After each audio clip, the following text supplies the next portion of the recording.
When we think of athleticism, we tend to think of powerful muscles, a strong heart, and mental smarts.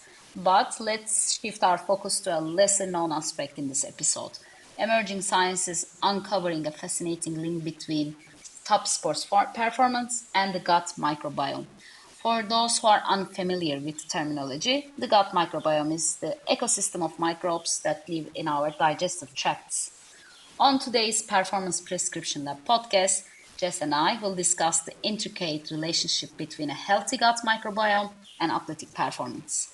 The fundamental role our microbes play in energy regulation and athletic recovery has researchers exploring questions like, could gut microbiome genomics help us predict the next Michael Jordan?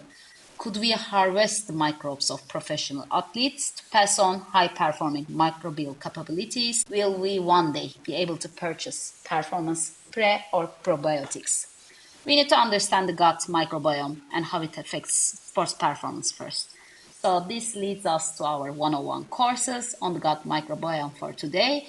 And I hand over to my co-host Jess to do her usual magic. I'm excited, as always, for our 101 class today, which is all about the gut microbiome.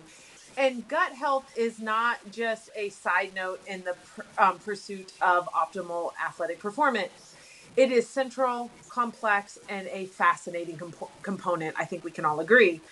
The gut is not just a digestive organ, it's a hub of energy metabolism, nutrient absorption, and immune function.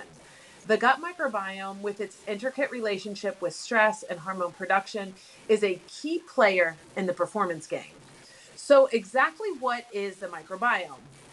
Well, it's a bustling community of trillions of bacteria, fungi, parasites, and viruses that call our digestive tract home. Both good and bad, they number in the 100 trillions.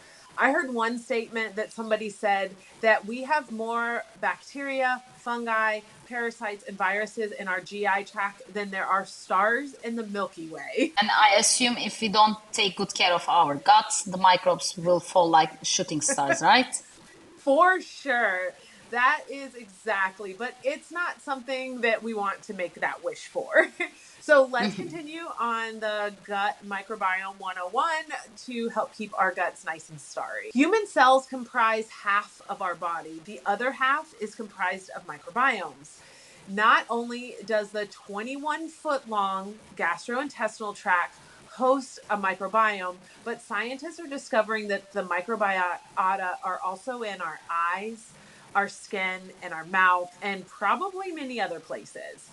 So, what does the gut microbiome actually do? More, maybe much more than we currently even understand. These microorganisms are involved in a myriad of functions, such as breaking down food, synthesizing important vitamins, influencing good immune system functioning, and even communicating with our brain via the gut brain axis, which we have talked about on other podcast episodes. Yet, there's still so much for us to learn. Researchers are now recognizing its role in brain function, mental health, thanks to the gut brain axis, and the journey continues to discover even more. Our gut and our brain communicate through neurotransmitters, hormones, and the immune system. The gut microbiome can change over time due to a myriad of factors, such as age, diet, lifestyle, medication use, and stress. A healthy gut microbiome is essential for well-being and can protect us from infections, inflammation, and disease. So, when it comes to athletic performance and gut health, is it a chicken and the egg story, Neilham? Or does athletic training nurture the microbiota diversity in our gut, or does a special mix of microbiome foster athletic superpowers? So, chicken and the egg. Yeah, indeed, it's a chicken and egg story, and I'll try to explain it. You can imagine a world where you could mimic LeBron James's gut microbiome to improve your athletic abilities. What if you could jump higher, run faster, and outlast the competition with a LeBron James probiotic?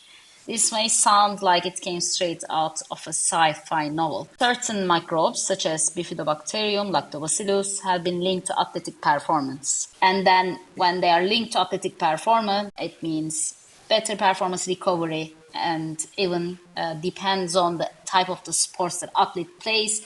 These bacteria can lead to different types of achievements in the sports.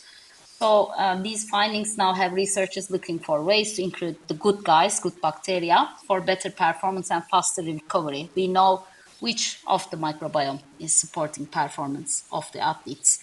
Of course, we don't know what how it looks like in LeBron James's gut, but Sure. it's just an assumption based on the research. The next question is, can exercise change the composition and function of our gut microbiota? So I'm getting into the egg aspect of it. Yeah. And when we look at the studies, a recent study compared the microbiota of professional athletes to that of more sedentary individuals. Professional athletes exhibited greater bacterial diversity with an increase in beneficial species of the gut bacteria. You may watch out closely the microbiota diversity term, as it may become an indicator of health in the future. Some research has also suggested that excessive and prolonged exercise can temporarily disrupt the microbiota, but these imbalances are generally reversible with adequate recovery. We are going to talk about these aspects a little bit later in the podcast. But if we summarize the chicken and egg story, exercise have the effect of strengthening the gut, which may help improve performance of the athletes. And we would like to leave our listeners after this episode with a commitment to improve their gut health. So we are going to deep dive into ways in which a healthy gut microbiome can support your athletic performance. So what do you think how microbiome, a healthy microbiome can help athletes? Yeah, I think this is really important to understand how diverse in many different ways making sure you have a healthy gut microbiome is for athletic performance. So I think the number one thing for basically, I'm sure every athlete and even most people out there is your energy level. So when your gut microbiome is happy and healthy, it boosts energy levels, which can translate obviously into better performance because we improve lactic acid breakdown, so we have less fatigue. We improve the absorption of vitamin minerals, which help us increase ATP, our energy source, and thus more energy. We also get more effective digestion of our macronutrients. So that's your carbohydrates, your fats, your proteins, which are, as we know, the building blocks for our bodies. Athletes need energy to launch past our competitors and train longer and harder. So, having a healthy gut microbiome can help you operate at peak performance and give you that kind of edge. I think, as I touched on for energy, the next thing that's really important for a healthy gut microbiome is going to be nutrient absorption and use. So, if you have a kind of imbalance or toxic microbiome, the microbes are fighting to survive and the gut ecosystem is not healthy. So, basically, when that happens, they're just trying to survive, and you're not going to absorb important vitamins, nutrients, minerals, and proteins efficiently. A healthy gut microbiome is essential to any athlete interested in getting the most out of their food. So if you're training really hard, if you're not absorbing the food you're eating and you're not really recovering as well as possible. So what's the use of training hard if you eat and your microbiomes can't actually take those critical nutrients out of your food? So, eating the right food for your microbiome digestive machine to pull out the maximum results can give you even more benefit in athletic performance. So, for example, a balanced gut microbiome can also increase your absorption of calcium and magnesium. This is especially good for during injuries or for athletic performance, as we have discussed many times the importance of calcium and magnesium. Calcium obviously is one of those things that's really good for an injury, especially related to bone, because calcium is your building block for bones. Um, what more is the gut microbiome also provides a lot of nutrients to you too. They take the food you eat in your digestive tract that can't be processed and actually make it into nutrients you need to survive, called postbiotics. This term you may have heard of and not really know what they are, but that's what a postbiotic is. So something having a healthy gut microbiome, eating nutrients, you actually get postbiotics. So, Neilham, do you want to talk a little bit about prebiotics and kind of break that down for our listeners? So this is a new terminology or a terminology that many athletes may be hearing and they may be curious about all the terminology that they see in the supplementation, and prebiotics is one of them. Of course, it's not just Mm-hmm. supplementation, but prebiotics is basically what probiotics eat to survive. So it's feeding the bacteria so that they work better for your gut, because they are also live bacteria and they need some nutrients to perform and to maybe colonize in the bacteria. For example, celery is a great prebiotic that I know, and also inulin is is included in the supplementation as a part of prebiotics.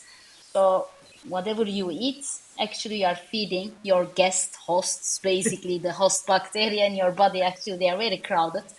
So we may also talk about prebiotics here if they come across. So we are going to talk about more what you can eat to Yeah. feed this friendly bacteria in your gut. Yeah, definitely. I feel like understanding prebiotics, probiotics, postbiotics are all super important. Um, but being able to understand what they do and how that works. So again, as we kind of dive further in, one of the other areas that's really important for gut microbiome that plays a significant role is either in increasing or decreasing inflammation. And we know that there's a delicate balance between needing some inflammation for muscle growth, but too much inflammation causes a whole host of problems. So, inflammation, as we know, interferes with athletic performance. It can slow recovery and it can be the root cause of many diseases. So, enter the gut microbiome imbalance, or something you may hear the word dysbiosis, which is also known for some people as leaky gut. Leaky gut symptoms may appear to athletes such as bloating, diarrhea, acid reflux or heartburn, abdominal pain. However, the underlying physiological change can also impact energy levels, their ability to recover, and even the immune response. And so you're more likely to possibly have more infections in the long run. Studies have also found that poor gut microbiome health may be linked to a breakdown of your muscular skeletal tissue integrity, which obviously, as athletes, we need our tissues to be as strong and healthy as possible to prevent injury. So, intensive and sustained exercise training and high level competitors generate large amounts of free radicals that are likely exceeded in the buffering capacity of a typical body. This can build up damaging inflammation and decrease our immune system. So, having a healthy gut microbiome and being able to absorb these vitamins and nutrients can help our body balance this free radicals that athletes are producing in large amounts. So research shows that improving your gut microbiome balance can reduce systemic inflammation, providing both long-term and short-term risk reduction for the athlete. So pretty interesting. I feel like there's so many things in each topic I talk on leads to the next one. Yeah. So the next one, as we talk about inflammation, is going to be our gut microbiome is really, as you've heard me say, and you mentioned too, Neil Hum, really important in our immune system. And every athlete wants to be healthy and doesn't want to be taken off the court because, or not be able to perform because they feel crappy. So building on the impacts of inflammation, we can also point out that a healthy gut microbiome helps keep us from getting sick, missing training, or worse off, missing a competition. There's certain microorganisms in your gut that lead to an uptick in the production and activity of immune cells or compounds that offer protection from things like respiratory infections and GI infections. Thus, in turn, this can improve your availability to treat, to train, to compete, to just feel well and be able to get stronger. Athletes need their immune system to consistently perform well and recover well, as we've talked about, keeping them on top of their game. Athletic performance is also about mental resilience. Is there a link, you think, Neil Hum, between gut and mental performance? Think we both know the answer, and it's yes. You and the listeners might be surprised to hear this, but your gut microbes talk to your brain along the vagus nerve, which we talk about in our recovery episode. I think it's episode 4. And this is known as gut-brain axis. Research has even shown that gut microbiome imbalance, also known as dysbiosis, which you mentioned, the leaky gut, is linked to anxiety and depression. So when you are stressed, you also disrupt your friendly bacteria in your gut. It plays a huge role in the state of your mental health, and when they are imbalanced, they can contribute to mental illness, anxiety, maybe sleep disturbance, and these types of issues. And conversely, a healthy gut microbiome composition can contribute to mental strength. So it's a cycle. You have a gut healthy microbiome, and then you may have supported mental resilience. And if Okay. you're under stress, then it's good to take care of your gut too, so that you can recover from that situation faster with the support of course, other approaches. I mentioned sleep, and this contributes to many things in the athletic performance. So I cannot just leave out the gut and sleep for optimal athletic performance, as it is the time when the recovery occurs. It's the science-backed recovery tool that many athletes ignore sometimes. The Mm-hmm. gut microbiome controls levels of various hormones such as cortisol, serotonin, and GABA, all of which affect sleep quality and also your mental health. The microbiome also affects melatonin production, which is essential for proper sleep wake cycles. Gut microbiome imbalance or dysbiosis again is associated with poor sleep quality and lowered cognitive flexibility. So when you keep your healthy gut healthy, then your sleep will be supported, thus your recovery and your performance. We are in the next one I want to speak about is body composition. This is also essential. You started with energy. That's probably the athletes. Some of the athletes, they have just listened to the energy part and then they left the podcast. We also left one important towards Yeah. the last ones, the positives, the body composition. That's my final point here. How a healthy microbiome can make having a healthy body composition easier. Athletes rely on strength and speed. The gut microbiome helps the body run more efficiently, like a well oiled machine, for example. So, when the gut microbiome is in good shape, it influences your body mass composition, your muscle versus fat, white and brown fat. That's also an indicator of good health, and blood glucose response to meals, so your insulin sensitivity, insulin resistance. So that is very important when it comes to body composition, having a healthy body composition. For sure. Every athlete knows just how important these factors are to overall performance, and that's why we think, again, having a healthy gut is going to help you to stay fit for your sports in a healthy manner. By now, our listeners would know performance gains they could get out of a healthy gut. But if you're still not convinced, Jess will share the science behind how an unhealthy gut can be a deal breaker when it comes to sports performance. Yeah. So I think, we highlighted the good, but we also need to highlight kind of where it can impact and some of the negatives. And I think this quote was really true. And I know, Neil Hum, you can probably speak to this being a endurance athlete and having just worked at the world championships in race walking. But Bill Rogers says that more marathons are won or lost at the porta toilets than at the dinner table. Yeah, that's definitely true. We heard sad poop stories from a lot of the endurance athletes. Sometimes they just can't tolerate carbs, which you are going to explain in a while. But also sometimes it comes from having an unhealthy gut, and they also get. It was a bad surprise Yeah. to the athletes because sometimes they can't predict or they don't understand why it's happening to them. It's demotivating. It's uncomfortable and it takes you away from your goals. So let's talk about these negatives, but Yeah, don't worry, we are also going to talk about what can be done so for that you sure. know you're aware and then you are going to have the tools to resolve them. Awesome. So let's explain first to our listeners what's happening. So during exercise, blood is actually shunted away from our GI tract to our muscles, our lungs, and our heart, where it's obviously needed. And by that shunting, we get less blood flow to our gut, which can have different effects. It can change how the cells absorb what's being digested, how food is being broken down, how the gut actually even moves everything through it. So the changes can result in, for a lot of people, a very unpleasant feeling that many athletes know. And due to the lack of blood flow, this can be particularly challenging when the digestive system is actively trying to break down and absorb food. And that's why a lot of people, when you'll see athletes, they'll do sports drinks or very simple carbs like gels. That's so their body's not having to break down a lot of stuff to be able to absorb it. And having a big heavy meal or having food that has a high amount of fat in it may be some of the main reasons, because your body can't digest it as well, for exercise induced nausea.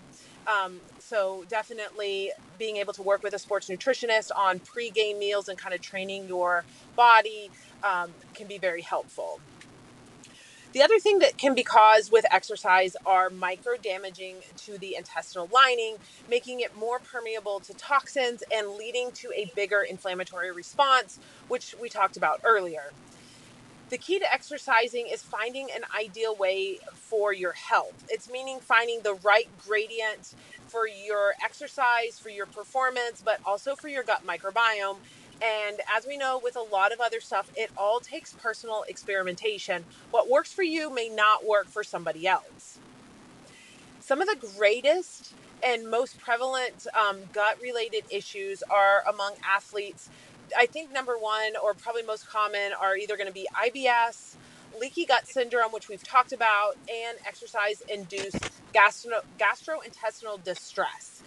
And up to 70% of athletes experience some level of gastrointestinal issues during the training cycle.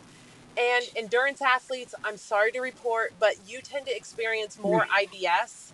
And a lot of it often goes more undiagnosed more frequently, even though you have hallmark symptoms of IBS. So, something to be kind of aware of when you go to a healthcare provider. I think endurance athletes face a higher incidence of just gastrointestinal disorders, um, like we said, leaky gut, IBS, and that may also translate over to a higher rate of sports injuries, which I think is really interesting and something to be aware of as an athlete. And this, for endurance athletes specifically, it was found that, this increased risk comes at, what they found from research is basically greater than 60 minutes of intense activity. And they're defining intense as 70% of your maximum work capacity, led to this increased gut intestinal permeability, leaky gut, and IBS. So it doesn't take a whole lot of pretty good work to cause some of this damage to happen. The effects on the gut is obviously also enhanced at higher altitudes, in hot environments, and when athletes are more dehydrated. So making sure you're aware of race environments and having good fueling and hydration strategies is super important for gut health. Training may benefit athletes with IBS at moderate intensities to help decrease symptoms. So, as you can tell, we've talked through this. There is a balance between higher intensity, low intensity, causing negative and positive impacts on your gut. Most GI symptoms, as we would tell patients, should resolve within an hour after finishing the exercise. If they do persist longer, we do recommend that you talk to your physician, nutritionist, sports pharmacist, so you can get that diagnosed to make sure it's nothing more serious. But I think, Nilham, we should wrap up this with some practical tips so that our listeners can learn how to better improve their gut and improve their performance. Yes, let's not scare off the listeners. We always have solutions for you. Prevention is essential. We are going to give you tips so you can prevent these from happening. so that you don't face these unfavorable favorable symptoms. So food first is the approach that I think all the healthcare professionals take. And we'll start with what can be done in your diet to avoid these symptoms and these issues, because diet is the most influential factor in determining which microbes are in your gut. For most of the athletes, when they avoid dietary fat or fiber immediately before or during workouts, this can help minimizing gastric distress because fat and fiber takes time to empty from your stomach. So to be able to digest things easily, and it doesn't impact your performance negatively while your body is trying to digest this fat and fiber, it's good to avoid them before exercise, during exercise. What you can do is going for simple, easy to digest carbohydrates or some protein sources. You can also during your regular time, because yes, it's important to have a healthy digestive system for your gut health. The other thing is also during your daily life, it's also important to consume this fat and fiber, and by having plenty of plants in your diet, for example. When you eat more plants, more different types of plants, the higher the microbial diversity of your gut. This is according to a project called American Gut Project. Now it's called Microsetta Initiative. So you can take a look to explore this interesting initiative. A plant-centric diet becomes anti-inflammatory for your body, and it's good for your gut. It can help digestion, not before exercise, not before during exercise, but during your daily diet. It's going to help with your digestion. So having a lot of fiber is actually helpful for you. Also, having fermented foods such as yogurt, kefir, and sauerkraut can help you for having a healthy gut. When you eat fiber, your microbiota actually breaks it down to produce beneficial molecules, including short chain fatty acids. Basically, fibers are the food that our microbiota eats. This is called prebiotics. So, eating fibers are really important. And what we recommend is working with a dietitian, sports nutritionist to create a diet plan that works best for you. Fruits, vegetables, whole grains, legumes are all great sources of fiber. And again, don't forget to work with a dietitian, because some food may be good for you, some is not good for you. So, choosing the best options for your gut health, your performance, your microbiota diversity is very, very helpful to get specific guidance from an expert. So, what do you recommend, Jess? What you can add on to this? Yeah, I think adding on to yours is something is not always is kind of looking at when you're eating different types of food. So you kind of led into that about making sure you consume carbohydrates before and after exercise that are within a tolerable limit, and that's going to vary for everyone, as these carbohydrates have been shown to help prevent exercise induced damage to your cells and your GI tract, and simple carbohydrates do not appear to increase gut discomfort. Possibly even looking at protein in the form of specifically the studies have shown whey protein may help limit gut damage, although not every athlete can tolerate whey. So as you can see in our conversations, this is very personalized to the athlete, the intensity of the training, where you're training, and everything. So definitely working with a nutritionist and being able to really track symptoms and look at your diet and your performance is going to be key, because this is very, very personalized, because everyone's gut microbiome is different. Mm-hmm. I think one thing you can also do is identify or limit inflammatory foods. And for some people, they will use functional lab testing to help figure out what foods are causing inflammation. And so helping reduce overall inflammation in the gut can also help reduce symptoms such as bloating, reflux, abdominal pain, even intestinal permeability.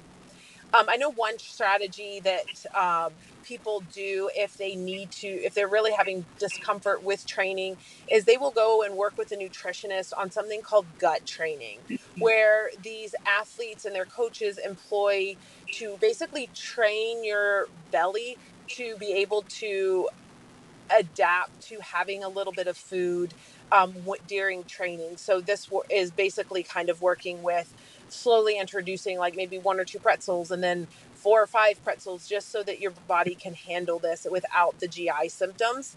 Because some people think it's like either all or nothing, and sometimes it's baby steps to get there. So working with a nutritionist for some gut training if you definitely need to be able to have carbohydrates during your sport and your training.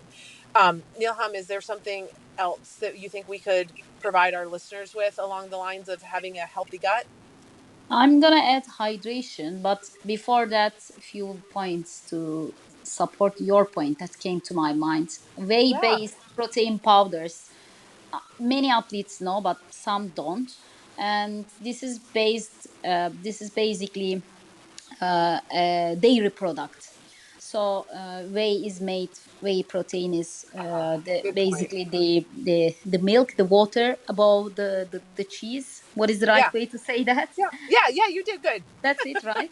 Yeah. Yes, So some people are not tolerant to this type of dairy product. So if you eat plenty of whey-based protein in your diet, maybe if you're having gastrointestinal distress, it may be also related to you not being able to tolerate dairy right. products. Yeah, But if I mean, I guess this is very rare, but just wanted to point out I think because that's a great tip.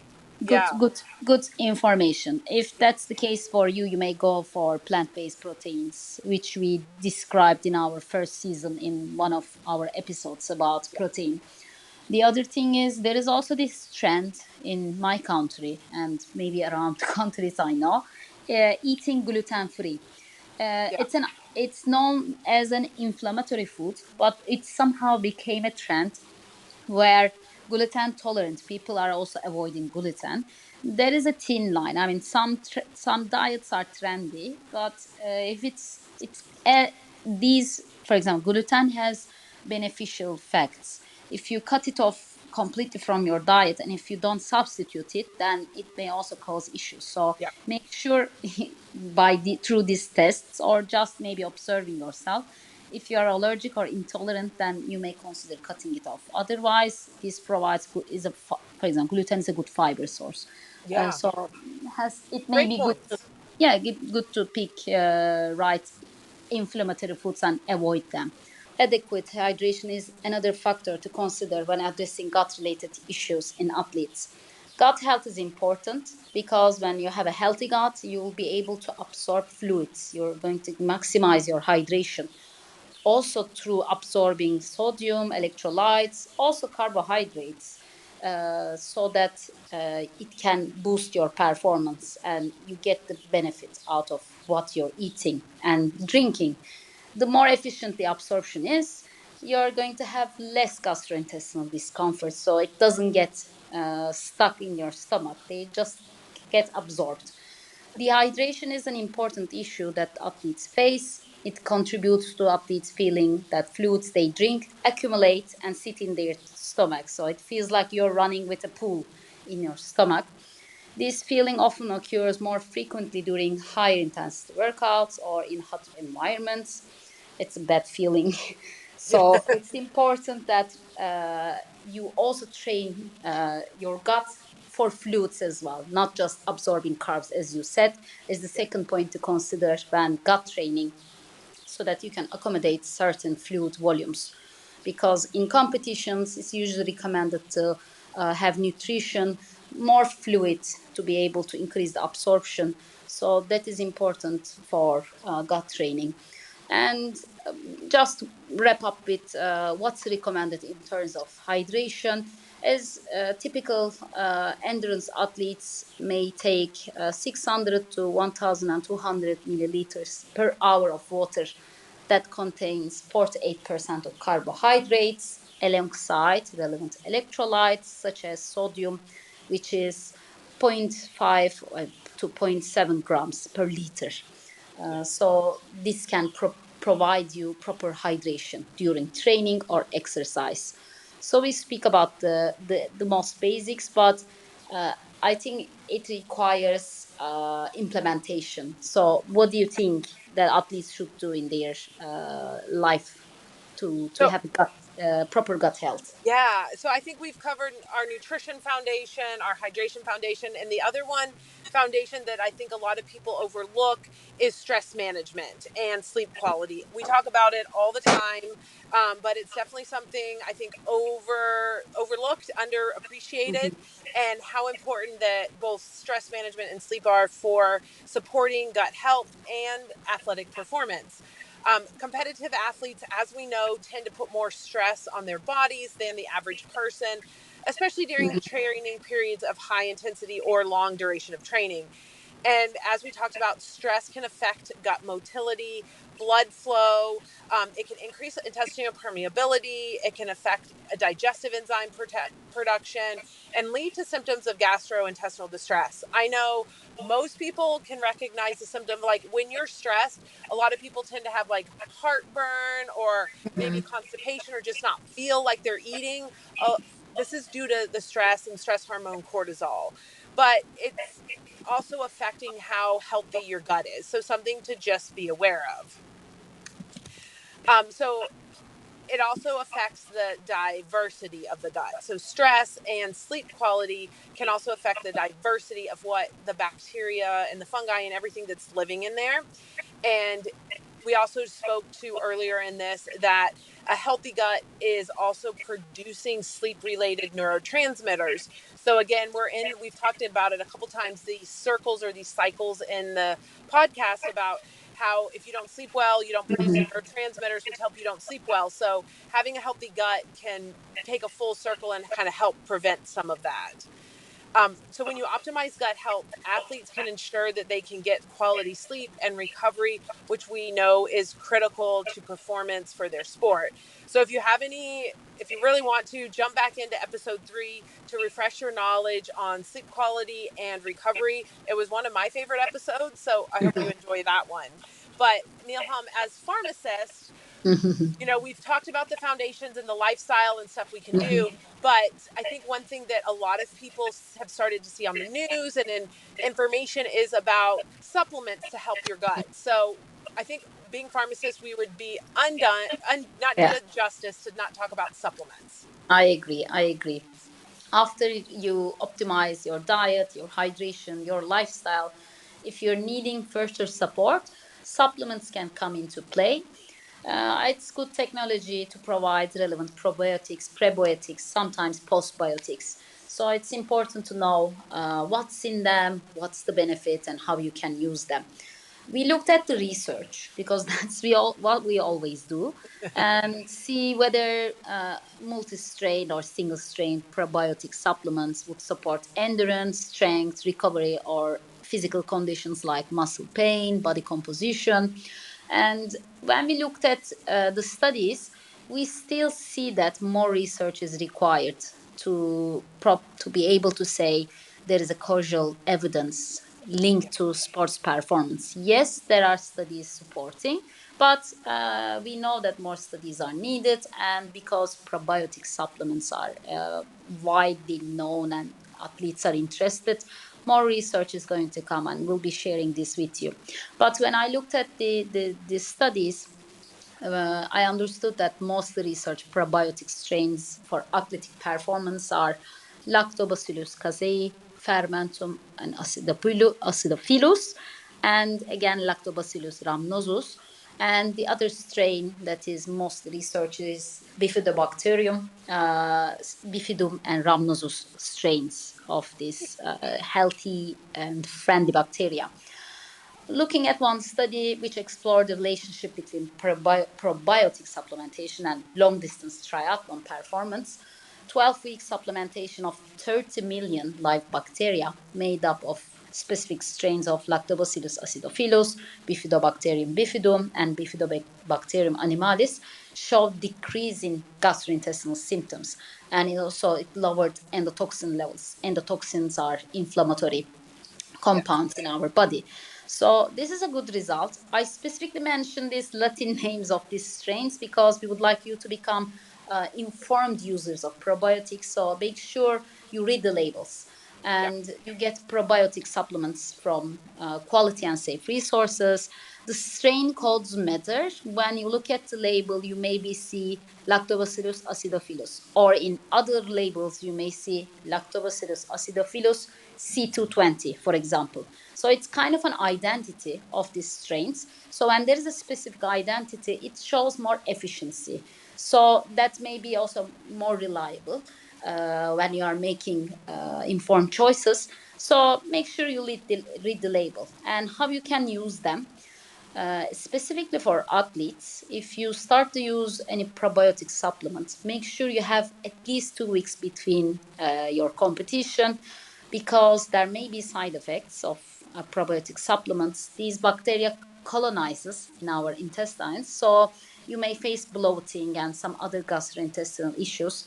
You're going to need some time for this to go away, so make sure you have time between the use and your competition. Never use something new in a race day. No. That's we always repeat this. It's important, and so you don't go to the portable toilet at the end. Yes.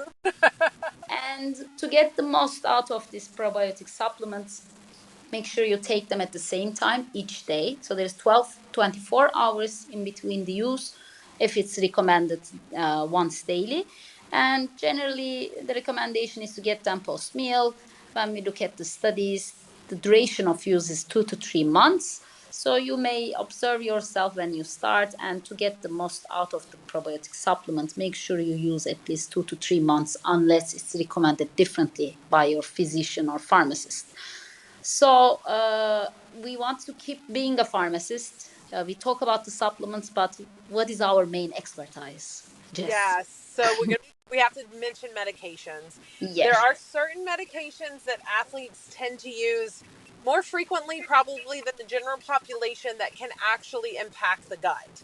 yeah. And we're going to talk about there's a lot that can impact the gut in different ways, but we're going to highlight two of them that are probably the most frequently seen in athletes is going to be NSAIDs, so non-steroidal anti-inflammatories, which are like your ibuprofen, Aleve, naproxen, or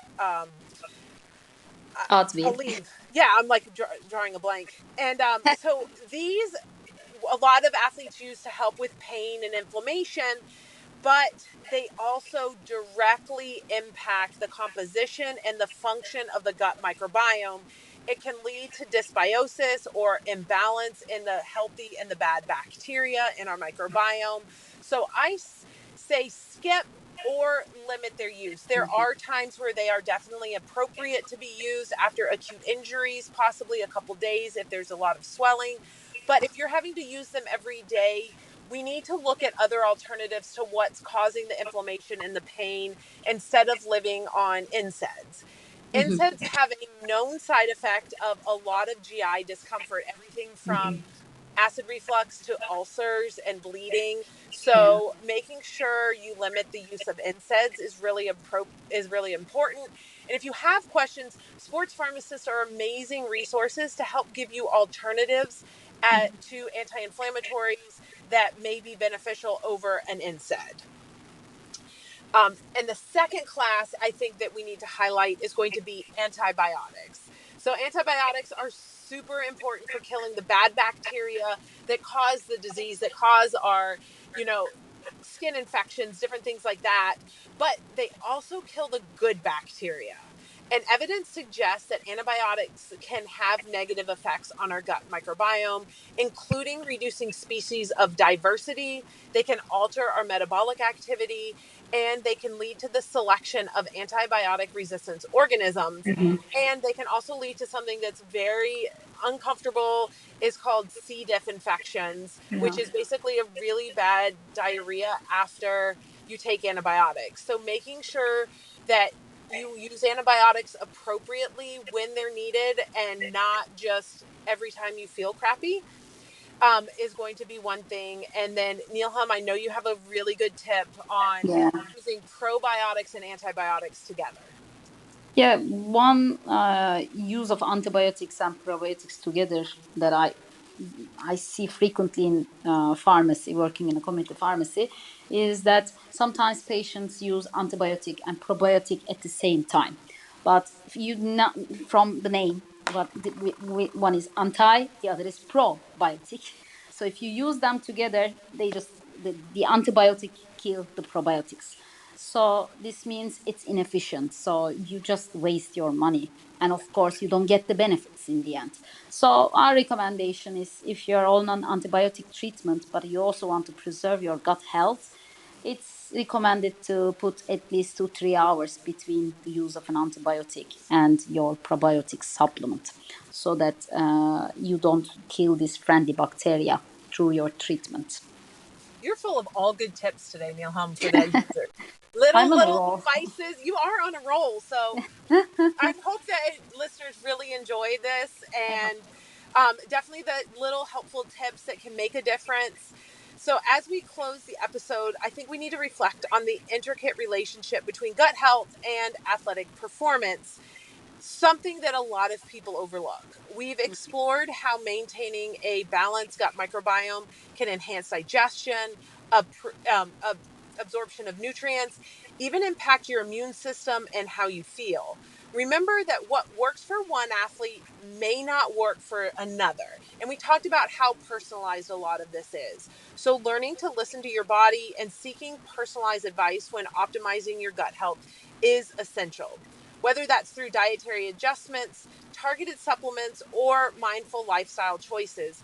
Prioritizing gut health can be game changer for athletes striving to reach their peak performance and overall health well-being. We are sports pharmacists. Our mission is to provide accurate and evidence based information to you so you can optimize your health and your performance.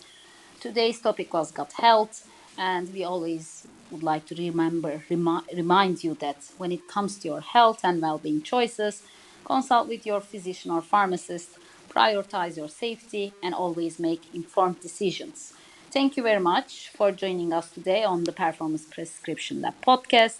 We look forward to sharing more valuable scientific and actionable insights in our next episode. Until then, take care of your gut.